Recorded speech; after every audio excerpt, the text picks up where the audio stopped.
Llevo 20 años entrando en este monte. Conozco las rutas de los venados, los nidos de los pavos y dónde encontrar agua cuando la sequía aprieta. No soy un turista ni un explorador de fin de semana. Soy cazador. Sé leer la tierra, pero esta vez la tierra cambió el idioma. Todo empezó siguiendo un rastro de huellas de cerdo salvaje. Eran frescas, profundas en el barro tras la lluvia de la noche anterior. Me concentré tanto en el suelo que dejé de mirar las referencias de los árboles. Cuando levanté la cabeza, la luz del sol caía en un ángulo que no reconocía. Saqué mi brújula. La aguja marcaba el norte, pero mi instinto me decía que el norte no estaba allá. Y bueno, decidí no forzar la marcha. Si te mueves sin saber, te pierdes más. Busqué un claro, encendí un fuego pequeño y esperé. La primera noche fue normal. Grillos, el canto de un tapacaminos, el ruido de las ramas al moverse. Dormí con el rifle abrazado, como siempre. Al segundo día intenté retomar el camino. Caminé en línea recta hacia donde creía que estaba la salida. Caminé 5 horas. Al final, llegué al mismo claro donde había dormido. Allí estaban mis cenizas. Eso no era posible. Soy bueno orientándome. No camino en círculos. Me senté y revisé mi equipo. Tenía agua para 2 días más. Tenía munición. Tenía mi cuchillo. Y el tercer día fue cuando entendí que algo estaba mal. No era el calor ni la sed. Era el silencio. Y es que en la selva de Yucatán nunca hay silencio total. Siempre hay algo. Un insecto, una hoja que cae, un mono aullando a kilómetros. Pero esa mañana, al amanecer, no había nada, ni aves. El viento movía las copas altas, pero no bajaba al suelo. Era como estar dentro de una habitación cerrada. Me quedé quieto, sentado sobre un tronco seco, observando la pared verde frente a mí. Y entonces lo vi. No apareció con humo ni luces. Simplemente salió de entre 2 helechos gigantes. Era una luz. He escuchado historias de viejos en los pueblos, cuentos para asustar a niños o justificar borracheras. Yo no creía en esas cosas. Para mí, lo que no sangra si le disparas no existe. Pero ahí estaba. Era pequeño, quizá de la altura de un niño de 5 años, pero con la cara de un anciano. Llevaba ropa hecha de fibras y algo que parecía piel de animal. No flotaba. Pisaba el suelo y las hojas crujían bajo sus pies. Eso me tranquilizó un poco. Si hacía ruido, era físico. Si era físico, podía morir. Y yo justamente tomaba con fuerza mi escopeta. Me miró fijamente. No tenía miedo, tenía prisa. «Tú tienes el palo de fuego», dijo. Su voz era gruesa. No hablaba maya ni español moderno. Era una mezcla extraña, pero le entendí. No bajé el rifle. «¿Qué eres?», pregunté. Mi voz sonó demasiado fuerte en aquel silencio. «No importa qué soy, importa lo que perdí», respondió él, ignorando mi arma. «Y tú, estás perdido también. Este lugar no te va a soltar». «Yo salgo cuando quiera», dije, tratando de sonar seguro. «Solo necesito ubicar el sol». El pequeño ser negó con la cabeza. Hizo un gesto con la mano, abarcando todo el bosque a nuestro alrededor. «El sol no manda aquí. Aquí manda el dueño. y el dueño está enojado. Se llevó a mis viejos. ¿Tus viejos?, pregunté, frunciendo el ceño. La idea de que esa criatura tuviera padres me resultaba absurda. Mis creadores, los que me formaron de barro y miel hace muchas lunas, desaparecieron hace 3 soles. El Sisimite los tiene. Bajé un poco el rifle. Había escuchado ese nombre. El Sisimite, una leyenda, un monstruo. El Sisimite es un cuento, así como tú. Seguramente estoy alucinando, le dije. Es una historia para que la gente no entre a robar madera. Y el Alush me miró con una seriedad que me heló la sangre. Si somos un cuento, entonces no tienes nada que temer. Pero por lo que veo sí me temes, o de lo contrario, no me estarías apuntando. Acompáñame. Si me ayudas a sacarlos, te muestro el camino para salir de este círculo. Si no, te quedarás aquí hasta que te vuelvas parte del abono. Lo pensé. Mi situación no era buena. Llevaba 3 días dando vueltas. Mis provisiones bajaban. Y ese silencio me estaba poniendo nervioso. ¿Qué tengo que hacer?, pregunté. Solo ven. Tu ruido puede servir. Tu palo de fuego puede servir. Yo no puedo acercarme solo. Él conoce mi olor. ¿Es un animal?, insistí. ¿Es un jaguar? ¿Un puma grande? No, dijo el Alush tajante. Es lo que vive aquí desde antes de tu gente, antes de mis abuelos. Es grande, camina como tú, pero no es como tú. Me levanté y revisé el seguro del rifle. Está bien, te sigo, pero si intentas algo raro, disparo. El Alush ni siquiera se inmutó. Se dio la vuelta y empezó a caminar.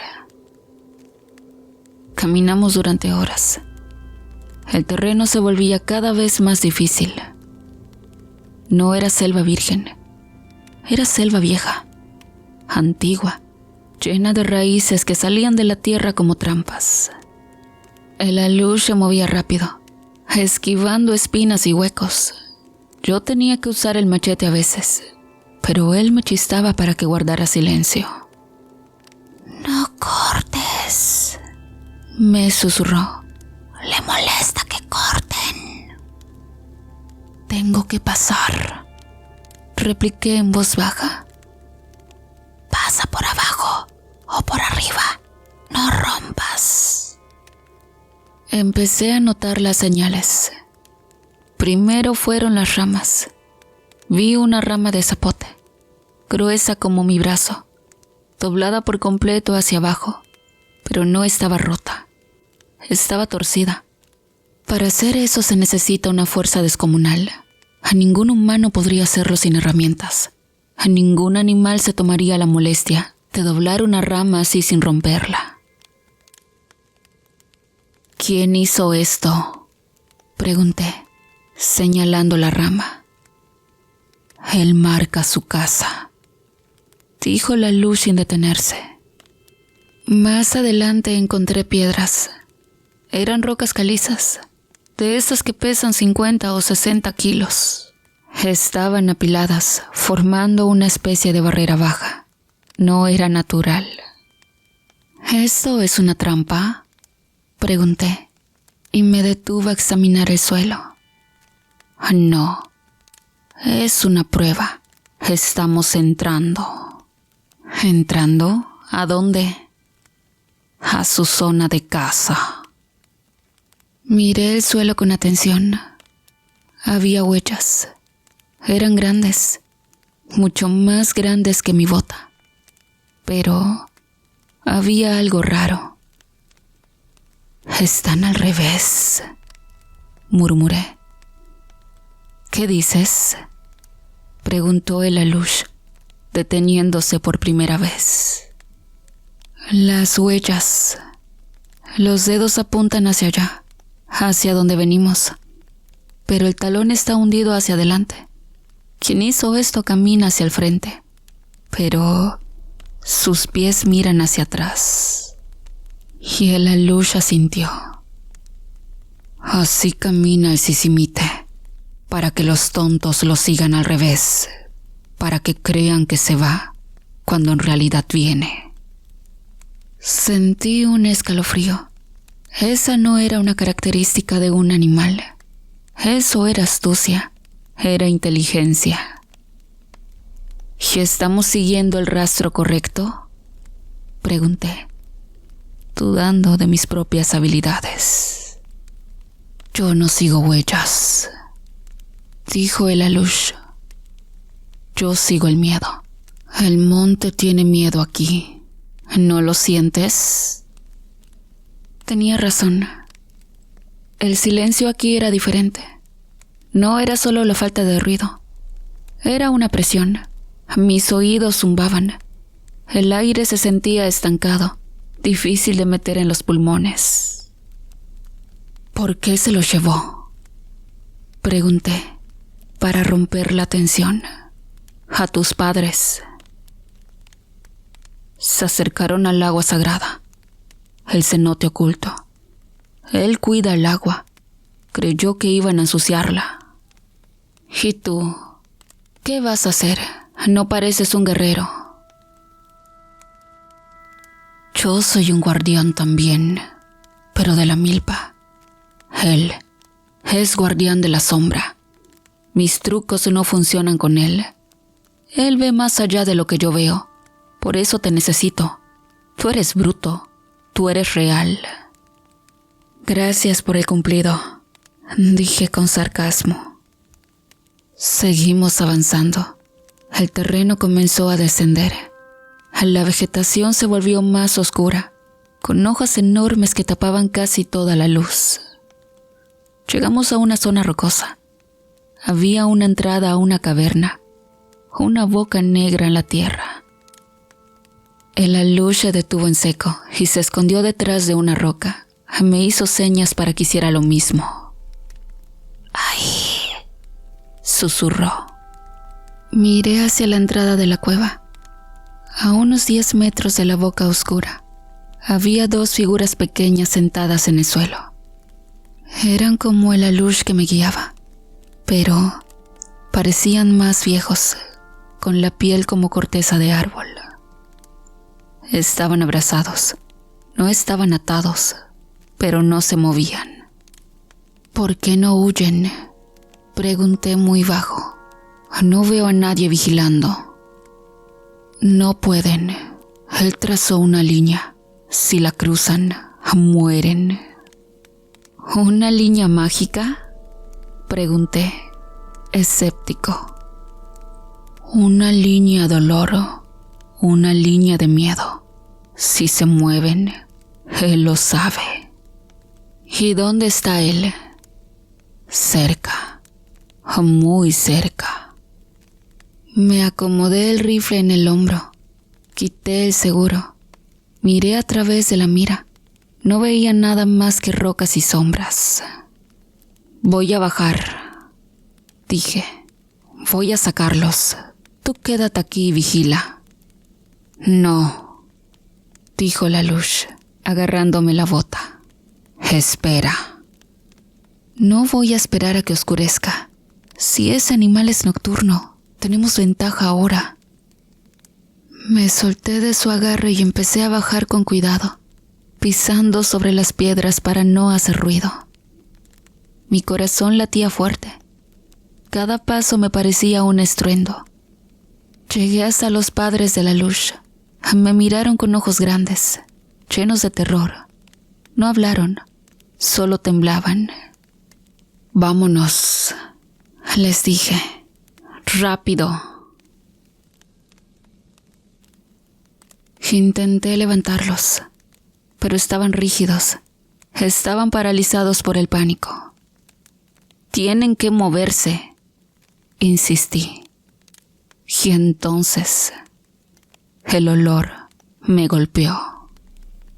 Olía al almizcle, a tierra mojada, a carne cruda.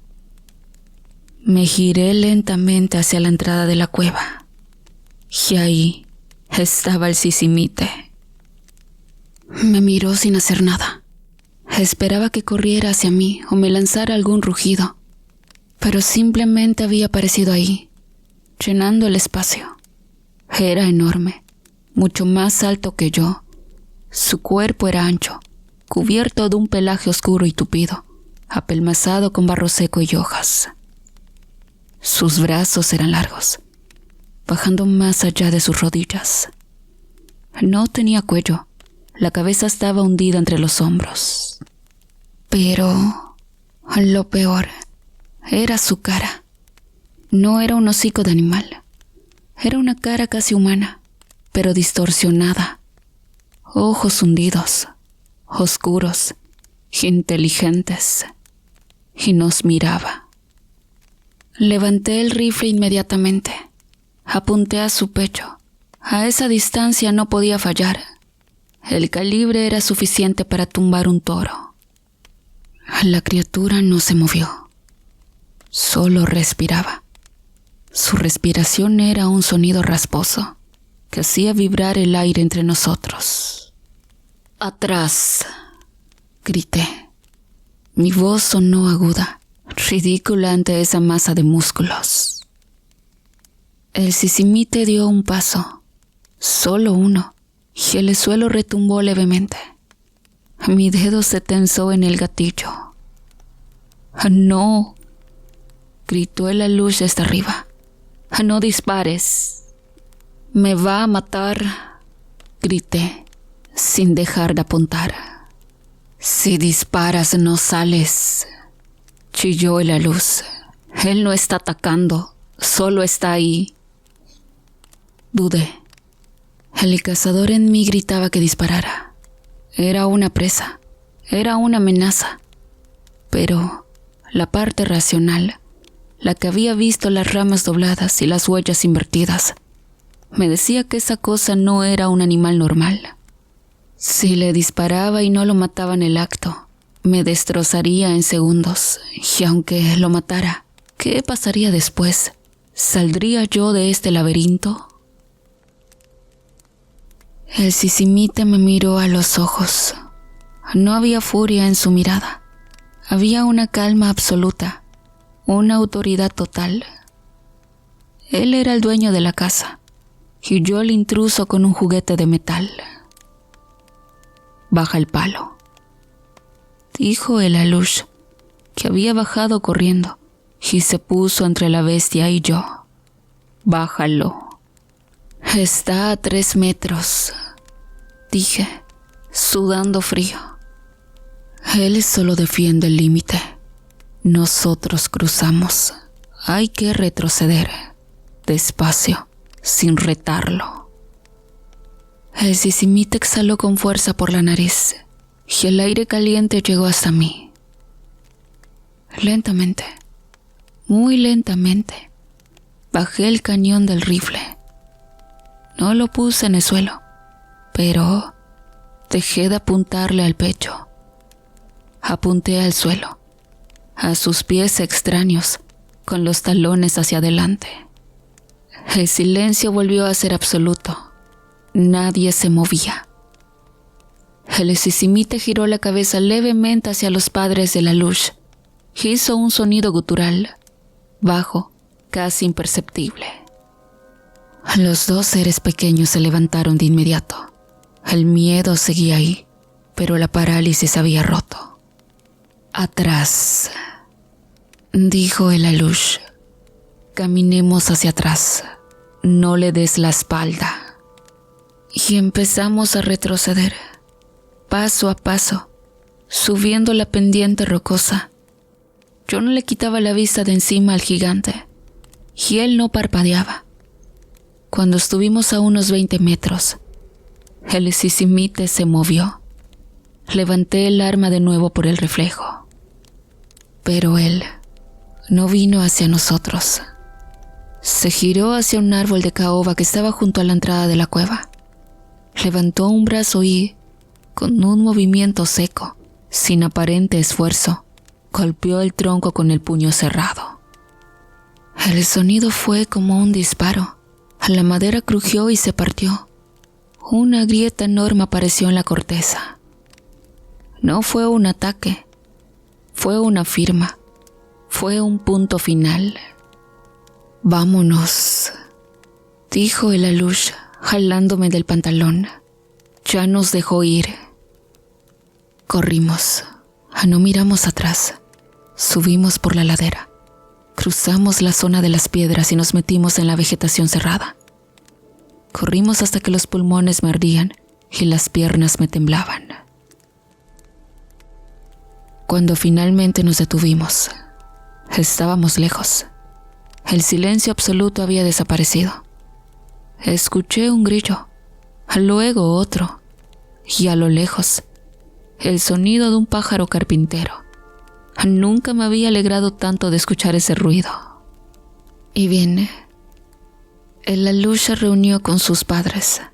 Hablaron en una lengua rápida y extraña. Se abrazaron. Luego, el pequeño se volvió hacia mí. «Cumpliste», dijo. «Casi nos mata», dije, tratando de recuperar el aliento. No, nos perdonó. Él no mata por placer, mata por respeto.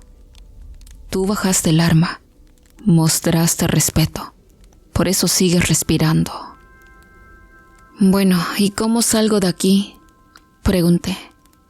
Ya no me importaban las explicaciones místicas. Quería mi camioneta, quería mi casa, quería una cerveza fría. Y el Alush señaló hacia el oeste, donde el sol empezaba a bajar. «Sigue el camino de las mariposas amarillas. Ellas siempre buscan el camino abierto. No te detengas hasta que veas la carretera de piedra negra. ¿Y ustedes?» «Nosotros buscaremos otro hogar, lejos del cenote, lejos de él». Me di la vuelta para irme, pero me detuve. «Esas huellas», dije, «las huellas invertidas. ¿Por qué?». Y el Alush sonrió por primera vez, una sonrisa llena de dientes afilados. «Para que el que lo busca crea que ya se fue, y para el que huye, corra directo a sus brazos». No dije nada más y empecé a caminar. Me tomó un día más salir de la selva. Seguí las mariposas, aunque me sentía ridículo haciendo, pero funcionó. Encontré un camino mederero antiguo que me llevó a la carretera principal. Cuando mis botas tocaron el pavimento, me dejé caer. No esperé mucho. Una nube de polvo anunció las camionetas del pueblo. Mi hermano bajó primero, gritando que me daban por muerto tras 4 días de búsqueda. Mis primos y vecinos traían machetes y perros, comentando que los animales se negaban a seguir mi rastro, dando vueltas y gimiendo. Y bien, me dieron agua y me subieron a la batea. Mientras volvíamos, solo miraba los árboles, sabiendo que lo que habita allí dentro no aparecía en sus mapas. Fuimos directo a la clínica. El doctor Suárez me diagnosticó deshidratación severa y golpe de calor. Mientras me ponían suero, mi mujer lloraba en silencio. «No fue el calor», dije, con voz ronca. Me perdí. Vi gente pequeña y un animal gigante, un sisimite. El cuarto enmudeció. El doctor suspiró y cerró su carpeta. «Tu cerebro inventa cosas para sobrevivir el pánico y la falta de agua. Son alucinaciones, es química, no realidad». Insistí que era real. Hablé de las huellas invertidas y el árbol roto, pero vi el miedo en los ojos de mi esposa. No temía por mí, sino de mí. Pensaba que había perdido la razón. Está bien, mentí para calmarlos. Fue el calor. Me dieron de alta 2 días después. Al llegar a casa, limpié mi rifle, lo aceité y lo guardé al fondo del armario bajo llave. No he vuelto a cazar. Regalé mis perros y dejé que el pueblo creyera la versión del médico, el cazador experto que alucinó por confiado. Me dediqué a mi milpa, un trabajo honesto que no requiere matar. Y saben, una tarde de octubre, limpiando hierba junto al límite con la selva, mi coa golpeó algo duro. No era piedra, era barro. Escarbé con las manos y saqué 3 figuras. Al limpiarlas, sentí un escalofrío. No eran artesanías de mercado. Eran toscas, de barro oscuro, pero con rostros detallados. La primera era idéntica a la luz que me guió. Las otras 2 eran sus padres, con la misma expresión de miedo que tenían en la cueva. Y es que el doctor hablaba de alucinaciones, pero mi mente no podía fabricar figuras de barro y enterrarlas en mi tierra, mientras yo estaba perdido a kilómetros. Ellos habían venido. Habían dejado su territorio prohibido para buscar un nuevo hogar, lejos de Sisimiute. Y bueno, entendí que no me siguieron para hacerme daño, sino porque cumplí mi trato al no disparar. Los coloqué con cuidado al pie de una ceiba en mi terreno y les dejé agua en una jícara. Ya no estoy solo en la milpa. A veces escucho ruidos, ramas que se mueven o piedritas que caen, y sé que son ellos. Mis cosechas han mejorado y las plagas no tocan mi raíz. Decidieron ser mis protectores. A veces, desde mi porche, pienso en el Sisimiute bloqueando la cueva y en la fuerza necesaria para romper aquel árbol de un golpe. Pienso en lo que dijo la luz. Hay lugares que no nos pertenecen y mapas en blanco por una razón. Y no sé, creemos que somos dueños del mundo con nuestras armas y brújulas, pero hay cosas allá afuera, donde las huellas van al revés, que no están hechas para ser descubiertas, sino respetadas. Y ahora, cuando escucho historias de monstruos en la cantina, no me río. Solo termino mi trago y me voy a dormir, agradeciendo que esa noche decidí no apretar el gatillo y que, ahora, tengo 3 pares de ojos antiguos cuidándome la espalda.